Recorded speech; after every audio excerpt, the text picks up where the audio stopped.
Buenos días, ciudadanos miembros del jurado evaluador, profesores del Departamento de Ciencias Sociales de nuestra ilustre Universidad de los Andes, Núcleo Universitario Rafael Rangel, tutor institucional, tutor académico y demás presentes. Comparezco ante este honorable tribunal con el firme propósito de someter a su consideración, análisis y escrutinio la defensa oral de mi informe final de pasantías profesionales. Este acto no solo representa la culminación formal de la carrera de Derecho, sino el espacio idóneo para demostrar la madurez académica adquirida durante la confrontación entre el marco teórico normativo y la práctica judicial institucional. El presente proceso de pasantías se ejecutó con rigor técnico e institucional, comprendido en un lapso de 12 semanas. Este fue de manera ininterrumpida entre el 18 de marzo hasta el 7 de junio del año 2024, teniendo como escenario operativo la Unidad Regional de Defensa Pública del Estado de Trujillo. Específicamente, mi labor se circunscribió de forma exclusiva en el área especializada de protección de niños, niñas y adolescentes, bajo la tutoría directa de los despachos 2 y 3. Para facilitar la evaluación de este jurado, la disertación se estructurará de manera idéntica al informe escrito. En primer lugar, en el capítulo 1, me enfoqué en el desglose y análisis crítico del programa teórico de la especialidad, escudriñando las bases constitucionales, convencionales y las herramientas adjetivas de la materia. En segundo lugar, en el capítulo 2, contentivo de la sistematización, fundamentación y descripción analítica de las actividades practicadas y desplegadas en el foro para concluir formalmente con las deducciones de orden académico. Abordemos como primer objetivo del marco teórico las garantías constitucionales. Para comprender la justificación político-jurídica de la defensa pública en un Estado democrático, social, de derecho y de justicia, es imperativo remontarse al análisis de las garantías fundamentales que rigen la actividad procesal. Toda actuación en el despacho de protección de niños, niñas y adolescentes debe estar transversalmente tamizado por el debido proceso, la tutela judicial efectiva y el derecho a la defensa. En primer término, abordaremos el debido proceso, consagrado en el artículo 49 de nuestra Constitución de la República Bolivariana de Venezuela. Como se estableció en el marco teórico de la investigación, el debido proceso es una garantía matriz y compleja de carácter instrumental. Para fundamentar este alcance, invoco a la doctrina judicial de la Sala Constitucional de nuestro Tribunal Supremo de Justicia en su pionera sentencia número 0013-1323 del 4 de enero de 2001, donde se dejó sentado de manera vinculante que el debido proceso es una condición inherente a la persona humana y por ende su observancia es de carácter imperativo y transversal en cualquier procedimiento, sea estrictamente judicial o de naturaleza administrativa, dictado por órganos ejecutivos. Asimismo, la Sala Político-Administrativa, en su sentencia número 02742 del 15 de noviembre de 2001, robusteció este criterio al determinar que el debido proceso no es una estructura monolítica, sino un conjunto de derechos interdependientes que abarca el acceso a la justicia, el derecho a ser oído, el juzgamiento por un juez natural, la proscripción de dilaciones indebidas y la obtención de una resolución debidamente motivada en derecho. En íntima conexión formal y teológica nos adentramos en la tutela judicial efectiva. Esta consagrada en el artículo 26 de la Carta Magna, y en el desarrollo de mi informe la analizamos como una garantía que representa el derecho público subjetivo que posee todo ciudadano de acceder a los órganos de administración de justicia para hacer valer sus derechos e intereses. Para comprender su verdadera dimensión es fundamental citar la sentencia número 576 de la Sala Constitucional de fecha 27 de abril de 2001, la cual fijó de manera meridiana que la tutela judicial efectiva no se agota con el simple acceso formal a la taquilla tribunalicia o con la obtención de cualquier pronunciamiento. Esta garantía exige una justicia material, oportuna, libre de formalismos innecesarios y, de manera capital, comporta el derecho de obtener la ejecución efectiva del fallo, puesto que una sentencia inejecutable se traduce en la más grave denegación de justicia. Finalmente, dentro de este bloque, El derecho a la defensa se constituye como la facultad inviolable en todo estado y grado del proceso. Esta garantía encuentra un sólido arraigo internacional en el plano convencional a través del artículo 8, numeral 2 de la Convención Americana sobre Derechos Humanos, instrumento que impone a los estados la obligación de proveer defensa técnica gratuita a fin de salvaguardar la igualdad de armas procesales. En cuanto al ámbito nacional, la Sala Constitucional en su sentencia número 1896 del 1 de diciembre del 2008 ha determinado el derecho a la defensa, que se exige que las partes cuenten con una información oportuna, los lapsos idóneos y medios técnicos indispensables para contradecir las pretensiones de la contraparte, incurriendo el jugador en un vicio de orden público por indefensión cuando restringe ilegítimamente la evacuación de las pruebas o la participación de los ciudadanos en los actos procesales. Pasemos ahora a lo que concierne a la identidad orgánica, evolución histórica y axiológica de la defensa pública. Dicha institución fue en la que tuve el honor de desarrollar mi práctica jurídica. Esta posee una evolución histórica profundamente ligada a la progresividad de los derechos sociales en Venezuela. Sus inicios se remontan formalmente al 30 de junio de 1915, cuando el Código de Enjuiciamiento Criminal introduce de manera primigenia la figura de la defensa pública de los presos. Si bien este hito estaba estrictamente limitado a la representación penal en adultos, sembró lo que es la asistencia legal gratuita en nuestro ordenamiento. Durante casi todo el siglo XX, este servicio careció de autonomía real, manteniéndose supeditado de forma orgánica, presupuestaria, al Poder Judicial a través del Consejo de la Judicatura, lo que limitaba severamente su capacidad operativa. El cambio de paradigma definitivo se suscita con el proceso constituyente del año 1999. El artículo 12 y 8 de la Constitución ordenó la creación de una ley que regulara su estructura autónoma. Así, el 15 de agosto del año 2000, mediante resolución del Tribunal Supremo de Justicia, se erige el Sistema Autónomo de la Defensa Pública y el 2 de enero del 2007 entra en vigencia su primera ley orgánica. Finalmente, tras la reforma del 22 de septiembre de 2008, se consolida formalmente como un órgano constitucional autónomo del sistema judicial, dotado de independencia funcional, administrativa y financiera, sin subordinación jerárquica frente a los demás poderes públicos. La directriz teológica de la institución se plasma en su misión: asegurar un servicio gratuito de orientación, asistencia, representación jurídica eficaz y oportuna a todas las personas, garantizando que la carencia de recursos económicos no degenere la vulneración de sus derechos constitucionales. Su visión proyecta como un organismo líder fundado en la excelencia de su talento humano y en su profunda vocación humanista. Toda esta labor se edifica sobre la base axiológica del artículo 6 de su ley orgánica, donde imperan los principios rectores de gratuidad, celeridad procesal, transparencia, legalidad, unidad de actuación y el principio de desconcentración funcional y territorial, el cual fundamenta la existencia de una unidad regional en el Estado Trujillo para descentralizar el acceso a la justicia y aproximarlo de forma directa a la ciudadanía. Dando continuidad, quiero abordar lo referente a la fundamentación normativa de la defensa pública como un órgano autónomo. El marco normativo que sostiene la estructura donde realicé mis pasantías se encuentra blindado por las sucesivas reformas de la Ley Orgánica de Defensa Pública, destacando de manera especial la Gaceta Oficial número 6702 extraordinaria de fecha 14 de diciembre de 2015. El análisis de este texto legal revela el diseño de una estructura jerárquica encabezada por un defensor público general, orientado a velar el irrestricto de los derechos humanos y las garantías procesales. La relevancia de esta ley radica que dota a los defensores públicos de una autonomía de criterio técnico-jurídico.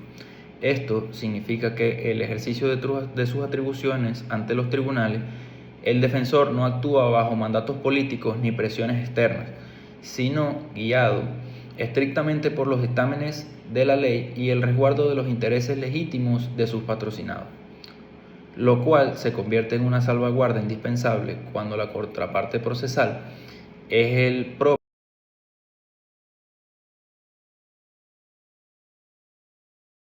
Ahora bien, descrito esto, pasemos al análisis de las competencias institucionales y el procedimiento ordinario de protección. La versatilidad de la defensa pública se demuestra entre su distribución competencial, estructurada actualmente en 15 áreas de atención especializada, divididas de forma estratégica en materias penales y no penales. En el ámbito penal, nos encontramos en el penal ordinario, la responsabilidad penal del adolescente, delitos en violencia contra la mujer, penal municipal y penal militar. En las materias no penales, el órgano se despliega en las coordinaciones laboral, agraria, civil y de manera central para este informe la competencia de protección de niños, niñas y adolescentes. En este punto, es imperativo desmenuzar el procedimiento ordinario de protección, regulado a partir del artículo 450 de la LOPNA, el cual está profundamente influenciado por los principios de oralidad y mediación, concentración, desarrollándose formalmente a través de dos audiencias fundamentales. Primero, la audiencia preliminar, establecida en el artículo 467, se subdivide de forma preclusiva en dos etapas diferenciadas. Fase de mediación, con una duración máxima de un mes, según el artículo 469, es de carácter privado y busca una solución concertada y autocompositiva en el conflicto familiar. Exige la comparecencia personal de las partes, imponiendo el legislador severas cargas procesales ante la incomparecencia. Si falta el demandante de forma injustificada, opera el desistimiento y la extinción de la instancia. Si falta el demandado, se configura una presunción de admisión de los hechos, procediendo el juez a sentenciar, salvo que la pretensión sea contraria. Luego tenemos la fase de sustanciación, establecida en el artículo 475. Si la mediación resulta infructuosa, se abre formalmente esta etapa, siendo el espacio idóneo para el despacho saneador, donde el juez purga el proceso de vicios. Asimismo, es la oportunidad legal donde las partes deben consignar formalmente sus escritos de pruebas y la contestación a la demanda dentro de los 10 días siguientes. Luego tenemos la audiencia de juicio, establecida entre los artículos 483 y 488 de la norma, donde se remite el expediente al juez de juicio, se convoca a un acto oral y público. Aquí se evacúan concentradamente los medios probatorios, se somete a contradicción el debate técnico, se oye de forma obligatoria la opinión del niño, niña o adolescente involucrado y el juzgador procede a pronunciar el fallo de manera oral e inmediata. Dentro de este marco adjetivo se estudió el instituto de las homologaciones judiciales. De conformidad con el artículo 518 de la LOPNA, los convenios privados sobre la obligación de manutención o régimen de convivencia familiar celebrados ante la defensa pública o centros de mediación carecen de fuerza ejecutiva de cosa juzgada hasta tanto no pasen por el control jurisdiccional obligatorio del juez de protección, quien tiene la potestad de rechazar el acuerdo si determina que se han vulnerado los derechos mínimos del niño, niña o adolescente. Finalmente, dentro de la doctrina, no podemos dejar de lado la filosofía de la LOPNA, es decir, la doctrina de la protección integral. La Ley Orgánica para la Protección de Niños, Niñas y Adolescentes responde a un cambio de paradigma derivado de la Convención Internacional sobre los Derechos del Niño de 1989. Este instrumento sustituyó la anterior doctrina de situación irregular por la doctrina de protección integral, elevando al niño, niña y adolescente de la condición de simple objeto de compasión a la dignidad jurídica de sujeto pleno. El marco conceptual de esta unidad se sostiene sobre principios rectores de carácter imperativo e indispensables, como lo es la definición biocronológica del niño, niña y adolescente, el cual establece que es toda persona menor de 12 años, adolescente, quien se encuentra comprendido entre los 12 y los 18 años de edad. Ante la duda de edad se aplica la presunción de proinfantía.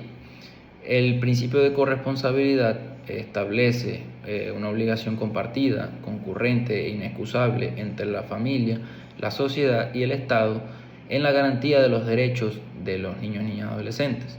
También se establece la prioridad absoluta en cual un mandato político jurídico que obliga a anteponer los derechos del niño en la formulación de políticas públicas, asignación presupuestaria y atención primaria ante emergencias. Se establece el interés superior del niño, que es el principio rector y hermenéutico que exige evaluar en cada caso concreto qué decisión garantiza de forma óptima el desarrollo integral de las capacidades del niño, niña y adolescente, prevaleciendo ante cualquier conflicto de intereses. Se establece también la naturaleza de los derechos y progresividad. Establece que los derechos son de orden público, irrenunciables e interdependientes. Su ejercicio es progresivo, lo que implica a mayor madurez del adolescente, mayor es su esfera de autonomía para ejercer sus derechos por sí mismo, bajo la orientación de sus padres, sobre todo.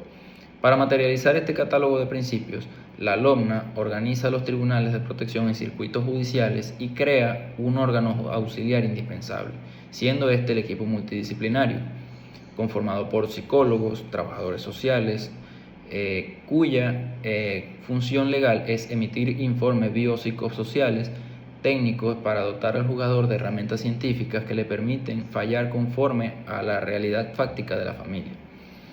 Habiendo expuesto las sólidas bases del capítulo 1, corresponde examinar la transmutación de dicho conocimiento en la práctica dentro de los despachos 2 y 3 de la Defensa Pública del Estado de Trujillo. Mi primera inmersión práctica consistió en la participación de un taller especializado sobre la toma de opinión del niño, niña y adolescente en el proceso judicial, dictados por los profesionales del equipo multidisciplinario del Circuito Judicial de Protección. En esta inducción asimilé los protocolos de abordaje psicológico no invasivo dirigidos a deponer la hostilidad del entorno tribunalicio, garantizando el ejercicio efectivo del derecho consagrado en el artículo 80 de la LOMNA y previniendo la revictimización judicial. El grueso de mi actividad profesional se centró en el desarrollo de la técnica jurídica forense, materializada en la elaboración de escritos liberales de colocación familiar, siendo esta la medida de protección de carácter excepcional y transitorio estatuida en el artículo 396 de la LOMNA, cuyo objeto es transferir temporalmente la responsabilidad de crianza conforme al artículo 358 a una familia sustituta cuando el niño no puede permanecer en su núcleo de origen por causas de desprotección o maltrato. Al redactar estos libelos de demanda, apliqué rigurosamente las pautas formales de admisibilidad, estructurando minuciosamente la identificación de las partes, los hechos que justifican la urgencia de la medida y el ofrecimiento de los medios probatorios aptos para demostrar la idoneidad moral y económica de los solicitantes. También invoqué de forma precisa el principio de prelación de la colocación familiar sobre la institucionalidad, argumentando ante el tribunal la necesidad de insertar al niño, niña y adolescente en integrantes de su familia extendida antes de considerar su ingreso en una entidad de atención pública, resguardando su estabilidad emocional conforme a los artículos 399, 400 y 403 de la referida ley especial. En paralelo, abordé la redacción de solicitudes en materia de jurisdicción voluntaria, que comprende aquellos trámites no contenciosos donde se requiere obligatoriamente la intervención del juez para homologar o validar un estado jurídico. Entre estos, elaboré escritos de curatelas especiales amparados en el artículo 110 de nuestro Código Civil, en concordancia con los principios de la LOMNA, exigidos de manera perentoria para proteger los derechos patrimoniales de los niños, niñas y adolescentes cuando un progenitor viudo o divorciado pretende contraer nuevas nupcias, requiriendo el nombramiento judicial de un curador y la formación de un inventario formal de bienes. De igual modo, relaté solicitudes de declaraciones de únicos y universales herederos, aplicando las normas sucesorales del Código Civil para acreditar formalmente el derecho hereditario de los niños, niñas y adolescentes sobre las cuotas partes, acreencias o beneficios laborales que les correspondían tras el deceso de sus causantes, garantizando que su patrimonio quedará bajo el resguardo de la jurisdicción de protección. Finalmente, ejecuté labores de procuraduría referente a las autorizaciones de viaje a nivel nacional e internacional establecidas en los artículos 391 y siguientes de la LOCNA, herramientas indispensables para regular el libre tránsito de los niños, niñas y adolescentes cuando existe la imposibilidad de obtener el consentimiento de uno de los progenitores, sirviendo como mecanismo de control público para prevenir flagelos internacionales como la sustracción ilícita. Durante toda esta labor se complementó con la atención diaria y directa en taquilla de los usuarios del servicio, y asimismo realicé el llenado de los libros de registro de entrevistas de los despachos ya mencionados de la unidad regional. El desarrollo de estas pasantías profesionales me permite elevar ante este ilustre jurado las siguientes conclusiones definitivas. Número 1. La defensa pública es la garantía material de la democracia procesal. Su intervención autónoma impide que el acceso a la justicia y la gratuidad queden reducidos a una mera declaración lírica, equilibrando las fuerzas de los ciudadanos más vulnerables en el foro. Así como también me di cuenta que la práctica del derecho define la eficacia del mismo.